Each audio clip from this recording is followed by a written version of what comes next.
அப்பா நம்மள விட்டு போயிட்டாரு சித்தப்பா. கிடக்கிறது பார்த்தாலே தெரியுதுல்ல. இந்த ஆள் உயிரோடு இருக்கிற தைரியத்துல நான் கலெக்டர் விரல் விட்டாடிட்டு வந்தேன். இந்த ஆள் மண்டை போட்டான்னு தெரிஞ்சுன்னா கலெக்டர் எங்க விரல் விட்டாடுவல்ல. எக்ஸ் எம்எல்ஏ தம்பியா இருந்தா கூட பரவாயில்லைங்க. எக்ஸ்பர்ட் எம்எல்ஏ தம்பினாக்கா ஒரு நாய் உங்களை மதிக்காதுல்ல. 36 லட்சம் ரூபாய் கான்ட்ராக்ட். காலையில 10:30 கையெழுத்தாக. இந்த ஆளு க்ளோஸ் தெரிஞ்சா கலெக்டர் ஃபைல க்ளோஸ் பண்ணி கீழே வச்சிருவான்ல. ஃபைலு கையெழுத்தாகி வர்ற வரைக்கும் யாரும் அழுக கூடாது. கட்டின புருஷன் இப்படி கிடக்கும் போது எப்படி தம்பி அழுகாம இருக்க முடியும்? நீ அழு. இப்ப இடைத்தேர்தல் வர அதுக்கு ஒப்பனா செலவு பண்ணுவேன். நான் தானே பண்ணுவேன். பால் கம்பெனினா பேங்க்ல லோன் கொடுப்பாங்கடா, பை எலெக்ஷன் கொடுப்பாங்களா?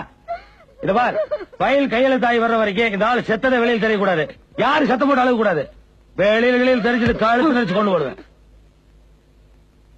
அண்ணி 1000 இருந்தாலும் நீ கட்டின சம்சாரம் உன்னால அழுகாம இருக்க முடியாது. இந்த சின்ன குழந்தைகள் செயல் மனப்பாடம் பண்ணும்ல, அந்த மாதிரி மனசுக்குள்ளேயே அழுதுக்கா.